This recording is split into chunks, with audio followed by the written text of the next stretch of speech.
ሰላም ውድ አድማጭ ተመልካቾቻችን እንደምን ሰንብታችኋል? ይህ ገበያ ሚዲያ ቢዝነስ ፖድካስት ነው። በዛሬው የገበያ ሚዲያ ቢዝነስ ፖድካስት ፕሮግራማችን በኢትዮጵያ በአጠቃላይ ስለ ታክስ ያሉ እይታዎች፣ በተለይ ደግሞ ስለ ሀገራችን የታክስ ሁኔታ በሚመለከት ጠቃሚ መረጃ የምንሰጣችሁ ይሆናል። እንግዲህ ታክስ አንድ ሰው ከሚያገኘው ገቢ ለመንግስት በግብር መልክ ወይም በቀረጥም ሊሆን ይችላል ከሚያስገባው ዕቃ በተለያየ መልኩ የሚሰጠው ነው። እንደ አጠቃላይ ግን ታክስ ማለት መንግስት በህግ ላይ ተመርኩዞ ለመንግስታዊ ተግባራትና ለልማት ስራዎች ማከናወኛ የሚያስፈልገውን ገቢ ለማግኘት የንግድ እንቅስቃሴ የሚያከናውኑ ወይም ከሚያከናውኑ ግለሰቦች፣ ድርጅቶች እንዲሁም ገቢ ከሚያገኙ ማናቸውም ሰዎች፣ ገቢ ሲባል ህጋዊ ገቢ ማለት ነው፣ ሰዎች ገንዘብ የሚያገኝበት ስልት ማለት ነው። ይህ እንዲሆን ደግሞ መንግስት የታክስ ስርዓትን በአግባቡ ማስቀመጥና ታክስ ዜጎች ከሚያገኙት በአግባቡ በፐርሰንት ተቀምጦ ወይም ህጉ በሚፈቅደው መሰረት በመመሪያ ሊሰበሰብና በመርህም ሊመራ እንደሚገባ እንግዲህ ይታመናልና እንደ አጠቃላይ ታክስ ማለት ዜጎች ተሰማርተውበት ካለው ስራ ከሚያገኙት ህጋዊ ገቢ ላይ ለመንግስት በህጉ በተቀመጠው ድንጋጌ መሰረት የሚከፍሉት ወይም እንዲከፍሉ የሚደረግ ገንዘብ ማለት ነው። ይሄ ታክስ በተለያየ መልኩ ሊሰበሰብ ይችላል። የተለያዩ የታክስ አይነቶችም አሉ። እንደ አጠቃላይ በኢትዮጵያ ለገንዘብ ሚኒስቴር ከተሰጠው ስልጣን ጀምረን ምን አይነት ታክሶች አሉ የምንመለከት ይሆናል ማለት ነው።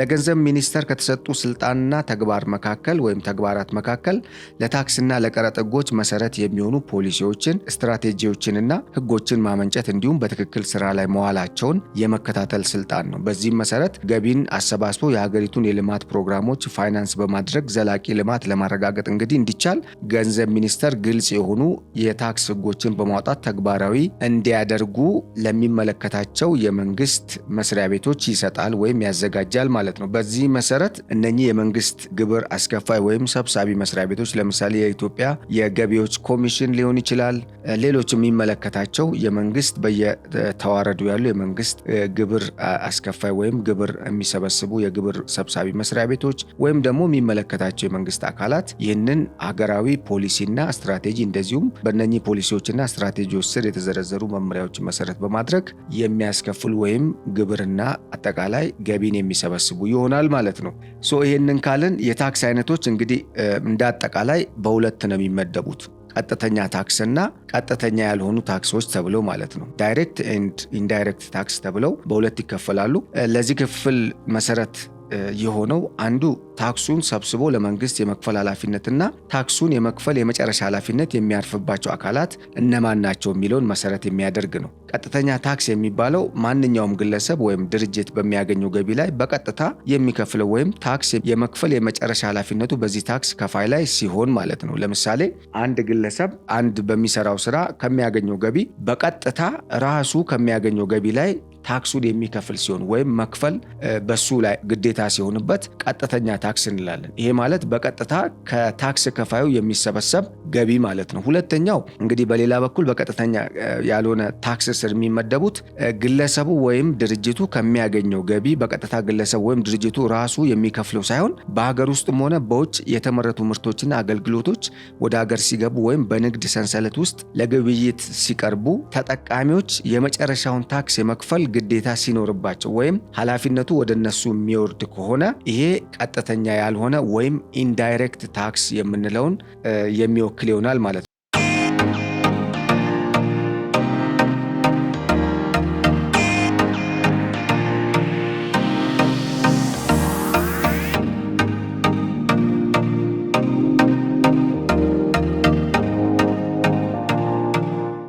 እንግዲህ በዚህ መሰረት ኢንዳይሬክት ታክስ እንደ ሀሳብ ለምሳሌ ስናነሳ ቫትን ማየት እንችላለን። ቫሊዩ አድድ ታክስ። እነኚህ ታክሶች ወይም እነኚህ የታክስ አይነቶች ወይም ገቢ አይነቶች መንግስት የሚሰበስባቸው ቀጥታ ምርቱን ከሚያቀርቡ ሳይሆን ምርቱን ከሚጠቀሙም ነው። ምክንያቱም በቀጥታ ሳይሆን አንዳንድ ታክሶች የሚሰበሰቡት በተዘዋዋሪ ከተጠቃሚውም ስለሚሰበሰቡ ሁለተኛውን ካታጎሪ ወይም መደብ የሚይዘው የታክስ አይነት ቀጥተኛ ያልሆነ ታክስ ማለት ነው። እንግዲህ ቀጥተኛ የሆኑ ታክሶችን ስንመለከት በኢትዮጵያ የታክስ ስርዓት ቀጥተኛ የታክስ አይነቶች ምሳሌ የሚሆነው የገቢ ግብር ነው። የገቢ ግብር ማለት የመንግስት ሰራተኛ ሊሆን ይችላል፣ ነጋዴ ሊሆን ይችላል፣ ተሽከርካሪ የሚያሽከረክር ግለሰብ ሊሆን ይችላል፣ ሌሎች በተቋማት ውስጥ የሚሰሩ የድርጅት ባለቤቶችም ሊሆኑ ይችላሉ። ከሚያገኙት ገቢ ለመንግስት የሚከፍሉት ግብር ወይም ክፍያ ነው። ይሄ የሚሰበሰበው በፌዴራል የገቢ ግብር አዋጅ ቁጥር 979 ህዝባር 2008 እና እሱን ተከትሎ በወጣው የገቢ ግብር ደንብ ቁጥር 410 ህዝባር 2009 ነው። እንግዲህ እነኚህ ተሻሽለው የወጡ ናቸው። እናም በማሻሻያዎቹ እንዲሁም የገንዘብ ሚኒስቴርን በተለያዩ ጊዜያት ባወጣቸው መመሪያዎች መሰረት እነኚህን ደንቦችና የታክስ አዋጁን መሰረት በማድረግ የሚሰበሰቡ ወይም ተፈጻሚ የሚሆን ይሆናል ማለት ነው።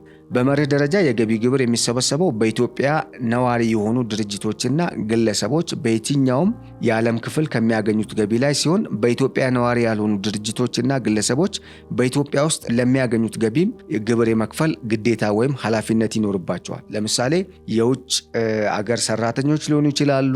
ከውጭ አገር ወደ አገር ውስጥ የገቡ ወይም የውጭ አገር ኩባንያዎች ሊሆኑ ይችላሉ። በሚያገኙት ወይም ከሚያገኙት እዚህ አገር ላይ በመስራት ከሚያገኙት ገቢ ለመንግስት የገቢ ግብር ይከፍላሉ ማለት ነው። ከመቀጠር የሚገኝ ገቢ ከነኚህ የታክስ ወይም የቀጥታ ገቢ ታክስ አይነቶች አንዱ ነው። አንድ ሰው ተቀጥሮ ሲሰራ ከሚያገኘው ገቢ ለመንግስት ገቢ ያደርጋል ማለት ነው። ስለዚህ እንዳጠቃላይ በቀጥተኛ የሆኑ ታክሶች ስር የገቢ ግብርን እንደ ዋና የቀጥታ ታክስ አይነት ካየን የገቢ ግብር ምን ነገሮችን ይዛል ወይም የገቢ ግብር አይነቶች ምን ምንድን ናቸው የሚለውን ስናይ ከመቀጠር የሚገኝ ገቢ አንዱ ነው። ከመቀጠር ማለት አንድ ሰው በሆነ ተቋም ተቀጥሮ ከሚያገኘው ገቢ መንግስት ይከፍለዋል ማለት ነው። እዚህ ውስጥ ምን ይካተታል? አንደኛ ከመቀጠር የሚገኝ ገቢ ማለት አንድ ሰራተኛ ከስራው ቁጥር ገቢ በተገናኘ የሚቀበለው ደሞዝን፣ ምንዳውን፣ አበል፣ ጉርሻና ኮሚሽን፣ የመልካም ስራ አፈጻጸም ማበረታቻ ስጦታዎችን፣ የአይነት ጥቅማ ጥቅሞችን እንዲሁም ሰራተኛው ከስራ ሲሰናበት የሚያገኘውን የአገልግሎት ክፍያን የሚያካትት ነው ማለት ነው።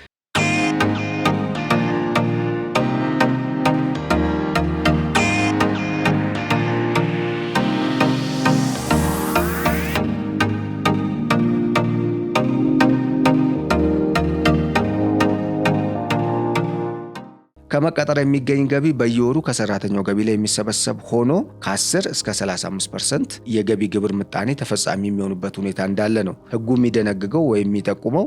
ይሄ በሁላችንም ዘንድ የሚታወቅ ይመስለኛል። በዋናነት ግን ከገቢ ግብር አይነቶች መካከል አንዱ ከመቀጠር የሚገኝ ገቢ መሆኑን ማወቅ ያስፈልጋል ማለት ነው።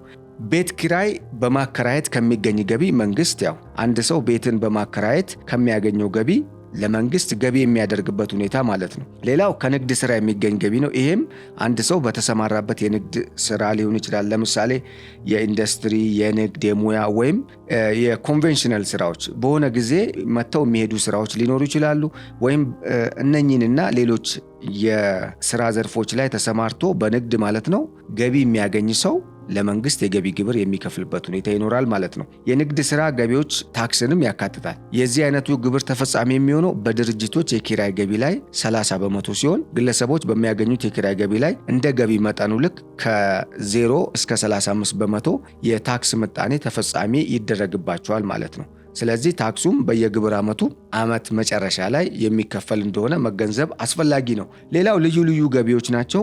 እንግዲህ ልዩ ልዩ ገቢዎች የሚባሉት ከላይ ከገለጽናቸው በተጨማሪ በመደብ ሀስር የተመደቡ የገቢ አይነቶች ልዩ ልዩ ገቢ በመባል የሚታወቁ ሲሆን የትርፍ ድርሻ፣ የወለድ ሮያሊቲ፣ የስራ አመራር ክፍያን፣ የቴክኒክ አገልግሎት ክፍያን፣ የመድን አሪቦን፣ ከዕድል ሙከራ የሚገኝ ገቢ ለምሳሌ ከሎተሪም ሊሆን ይችላል። ሎተሪ ቆርጦ አንድ ሰው ገቢ ሲያገኝ ወይም ሎተሪ ሲወጣለት ከዛ ለመንግስት የሚከፍለው የግብር ክፍያ ወይም የገቢ ግብር ክፍያ ማለት ነው። ሀብትን አልፎ አልፎ ከማከራየት የሚገኝ ገቢ፣ የካፒታል ሀብቶችን በማስተላለፍ የሚገኝ ጥቅም፣ እንደዚሁም ያልተከፈለ ትርፍ ላይ ተፈጻሚ የሚሆን ይሆናል ማለት ነው። አሁን ምን ማለት ነው? ትርፉ እንዳለ ወይም ትርፍ እንደተገኘ ታስበው ተፈጻሚ የሚሆኑበት ሁኔታ እንዳለ መገንዘብ ያስፈልጋል ማለት ነው። ቀጥታ ያልሆኑ ታክሶች ወደሚለው ስንሸጋገር ደግሞ የተጨማሪ እሴት ታክስ ወይም ቫሊዩ አድድ ታክስ የሚባለውን የሚያካትት ነው። በተጨማሪ እሴት ታክስ አዋጅ ቁጥር 285/1994 እንደተሻሻለ የተጨማሪ እሴት ታክስ ቀደም ብሎ የነበረውን የሽያጭ ታክስ የተካ ሲሆን በምርት እቃዎችን ወደ ሀገር በማስገባትና በስርጭት ሂደት ውስጥ በተጨማሪው እሴት ላይ ብቻ የሚታሰብና በእቃዎችና አገልግሎቶች ወይም የአገልግሎት አቅርቦቶች ላይ ተፈጻሚ የሚሆን ዘመናዊ የታክስ አይነት ነው። ማንኛውም የንግድ ስራ እንቅስቃሴን የሚያከናውን ዓመታዊ የሽያጭ መጠኑ ከ1 ሚሊዮን ብር በላይ የሆነ ግብር ከፋይ ወይም ተመዝጋቢ የተጨማሪ እሴት ታክስን ከሚያቀርብላቸው ግለሰቦች ወይም ደንበኞች የመሰብሰብ ግዴታ በሕጉ ተጥሎበታል ማለት ነው።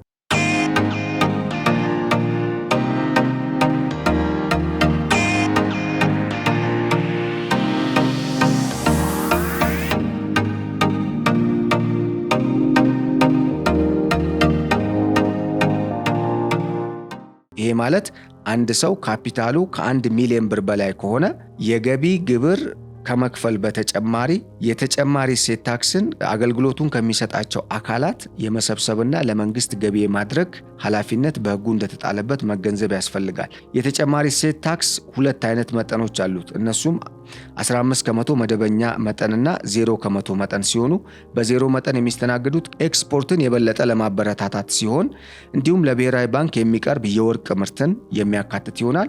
እንደ ፋይናንስ አገልግሎት፣ በሃይማኖት ተቋማት የሚሰጡ ከአምልኮት ጋር የተያያዙ አቅርቦቶች፣ የሕክምና አገልግሎት፣ ለሰብአዊ እርዳታ የሚቀርቡ እቃዎችን በአዋጁ መሰረት ከታክሱ ነፃ የተደረጉ ናቸው። ሌላው እንግዲህ ተርኖቨር ታክስ ነው። ተርኖቨር ታክስ ይሄ ቲኦቲ የምንለው ነው። በሀገር ውስጥ በሚከናወን የእቃ ወይም የአገልግሎት ሽያጭ ወቅት በየደረጃው የሚጣል ነው። ለምሳሌ አንድ ሰው አገልግሎት ለሆነ አካል ሲሰጥ ከዛ ከሰጠው አገልግሎት የሚከፍለው የተርኖቨር ታክስ ይኖራል ማለት ነው። በአዋጅ ቁጥር 308/1995 እንደተሻሻለው የተደነገገ የታክስ አይነት ሲሆን ለተጨማሪ እሴት ታክስ ያልተመዘገበው ወይም ዓመታዊ የንግድ እንቅስቃሴ መጠኑ አሊያም አቅሙ ከ1 ሚሊዮን ብር በታች የሆነ ማንኛውም በንግድ ስራ ላይ የተሰማራ ወይም የአገልግሎት ንግድ ላይ የተሰማራ ግለሰብ ወይም ድርጅት በሀገር ውስጥ ከሚሰጣቸው አገልግሎቶች ወይም ከሚሸጣቸው እቃዎች የተርኖቨር ታክስ ሰብስቦ ለሚመለከተው የታክስ ባለስልጣን ወይም የመንግስት አካል ገቢ የማድረግ ግዴታ ይኖርበታል ማለት ነው።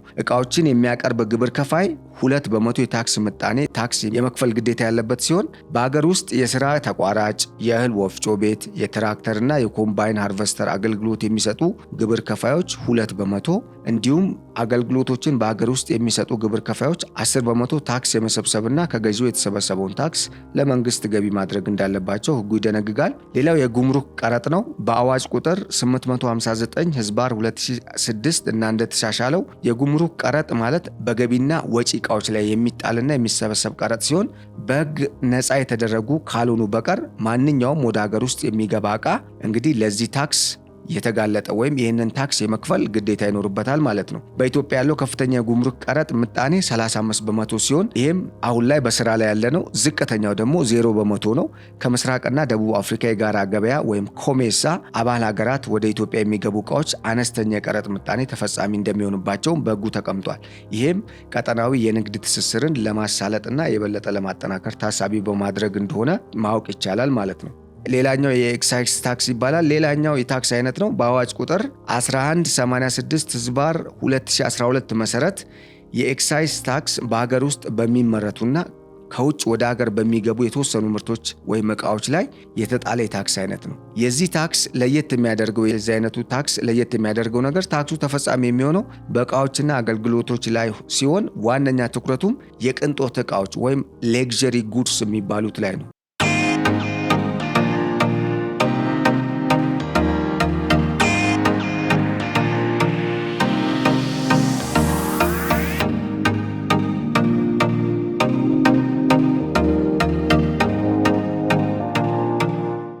ለምሳሌ የህብረተሰቡን ጤና የሚጎዱና የማህበራዊ ችግር የሚያስከትሉ እንዲሁም መሰረታዊ በመሆናቸው ምክንያት የገበያ ተፈላጊነታቸው በማይቀንስ ዕቃዎችና አገልግሎቶች ላይ ተፈጻሚ ይሆናል። ለምሳሌ በቅንጡነት የምንጠቀምባቸው ዕቃዎችን የኤክሳይዝ ታክስ የመክፈል ኃላፊነት ወይም ግዴታ ይኖርባቸዋል ወይም ይመለከታቸዋል ማለት ነው። በኢትዮጵያ ዳር ድንበር ውስጥ በሚመረቱና ከውጭ በሚገቡ የኤክሳይዝ ታክስ የሚከፈልባቸው ዕቃዎች ላይ እንዲሁም በቴሌኮሙኒኬሽን አገልግሎት ላይ የኤክሳይዝ ታክስ ተጥሏል። የታክስ መጠኑም ልክ እንደየዕቃው አገልግሎት ወይም አይነት የሚለያይ ሆኖ ከ5 በመቶ እስከ 500 በመቶ ሊደርስ ይችላል። እዚህ ጋር እስከ 500 በመቶ ሲባል እንዳትደናገሩ አድማጭ ተመልካቾች፣ ይሄ ማለት በፐርሰንታይል ተሰርቶ ማለት ነው። በፐርሰንት 500 በመቶ ክፍያ የሚከፍሉ ይሆናል ማለት ነው። ሌላው የሱር ታክስ ነው። ሱር ታክስ ወደ ሀገር ውስጥ የሚገቡ ዕቃዎች ላይ የሚጣል ተጨማሪ ቀረጥ ሲሆን በሚኒስትሮች ምክር ቤት ደንብ ቁጥር 133/1999 መሰረት ከመሬት ማዳበሪያዎች፣ ነዳጅ፣ የብረታ ብረት ቅባቶች፣ የጭነትና የህዝብ ማመላለሻ ተሽከርካሪዎች እና ለተለየ አገልግሎት የሚውሉ ተሽከርካሪዎች፣ አውሮፕላኖች፣ የአየር መንኮራኩሮች፣ የጠፈር መንኮራኩሮች እና የእነዚህ ክፍሎች እንዲሁም የካፒታል ኢንቨስትመንት ዕቃዎች በስተቀር ወደ ኢትዮጵያ በሚገቡ ሁሉም ዕቃዎች ላይ ሱር ታክስ ተጥሏል ማለት ነው። በዚህም መሰረት ወደ ሀገር ውስጥ የሚገቡ ዕቃዎች 10 በመቶ ጭማሪ ቀረጥ ይጣልባቸዋል ማለት ነው። ይህም የታክስ አይነት የሱር ታክስ ይባላል ማለት ነው። ሌላኛው የማህበራዊ ልማት ቀረጥ የሚባለው ነው።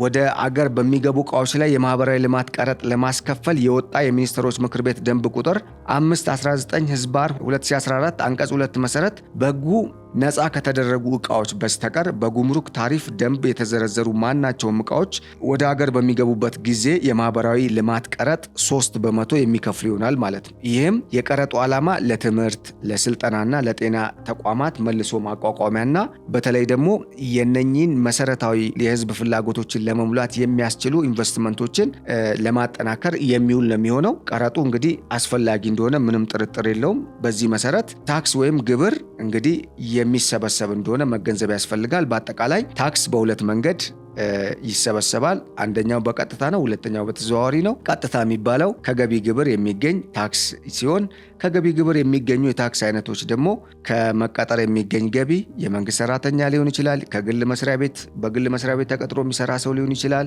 ከደሞዝ፣ ከምንዳ፣ ከአበል፣ ከጉርሻ፣ ከኮሚሽን፣ የመልካም ስራ አፈጻጸም ማበረታቻ፣ ከሌሎችም ከተያያዥ ጉዳዮች የሚያገኘውን ገቢ እንደዚሁም ከአገልግሎት ክፍያ አንድ ሰራተኛ ለመንግስት ገቢ የሚያደርገው ገቢ የገቢ ግብር ይኖራል። ሁለተኛው ከቤት ኪራይ የሚገኝ ገቢ ነው። ማንኛውም አከራይ እንደ አቅሙ ሲያከራይ ከ0 እስከ 35 በመቶ ታክስ የገቢ ግብር ይጣልበታል ማለት ነው። ከንግድ ስራ የሚገኝ ገቢም በተያያዥ ከገቢ ግብር የሚገኝ ነው። ይህም ማለት አንድ ነጋዴ ከሚሰራው ስራ ከ0 እስከ 35 በመቶ የግብር ምጣኔ ተፈጻሚ የሚሆኑበት አግባብ እንዳለ መገንዘብ ያስፈልጋል። ሌላው ልዩ ልዩ ገቢዎች ናቸው። ከሎተሪ፣ ከሮያሊቲ፣ ከአክሲዮን ለምሳሌ የባንክ አክሲዮን ሊሆን ይችላል፣ የኢንሹራንስ ሊሆን ይችላል፣ የመድን አሪቦን፣ የቴክኒክ አገልግሎት ክፍያ፣ የትርፍ ድርሻ፣ ወለድ፣ ሮያሊቲ እነኝን የመሳሰሉ ከነኚህ ከመሳሰሉ ጉዳዮች ወይም ከሚገኝ ገቢ ቀረጥ መክፈል ለመንግስት ገቢ ማድረግ ግዴታ እንደሆነ ማወቅ ያስፈልጋል። ከላይ ከተጠቀሱት በተጨማሪ የኢትዮጵያ የገቢ ግብር ሕግ የቅድመ ግብር ክፍያ ወይም ዊዝ ሆልዲንግ ታክስስ የሚሰበሰብበት ሁኔታም እንዳለ መገንዘብ አዳጋች መሆን የለበትም ወይም መገንዘብ ያስፈልጋል። ከሀገር ውስጥ ከገቢ ግብር ከሚከፈል ታክስ ተቀናሽ የሚሆን ይሆናል ማለት ነው። በኋላ ላይ እቃው ከተሸጠ በኋላ መጠኑም ያው እንደየእቃው አይነትና እንደ መጠኑ የሚወሰን ይሆናል። ይህም በሕጉ በዝርዝር ተቀምጧል። ሁለተኛው የቀጥተኛ ያልሆኑ የታክስ አይነቶች ወይም ኢንዳይሬክት ታክሶችን ያየ ነው። የተጨማሪ እሴት ታክስ፣ የተርኖቨር ታክስ፣ የጉምሩክ ቀረጥ ታክስ እና የኤክሳይዝ ታክስ፣ የሱር ታክስ፣ የማህበራዊ ልማት ቀረጥ እንደሆኑ ተመልክተናል። እንግዲህ ስለ ታክስ በሚመለከት እንግዲህ ገንቢ መረጃን የሰጠናችሁ ይመስለናል። ዛሬ ስለ ታክስና ታክስን በሚመለከት ጉዳይ ያቀረብንላችሁ መረጃ ይህንን ይመስላል። ውድ አድማጭ ተመልካቾቻችን ካቀረብንላችሁ መረጃዎች በርካታ ቁም ነገሮችን እንደገበያችሁ አያጠራጥርም። አብራችሁን ስለነበራችሁ እያመሰገንኩኝ ገበያ ሚዲያን ላይክ፣ ሼር እና ሰብስክራይብ እንድታደርጉ በዚሁ አጋጣሚ ልገልጽላችሁ እወዳለሁ። አመሰግናለሁ። መልካም ጊዜ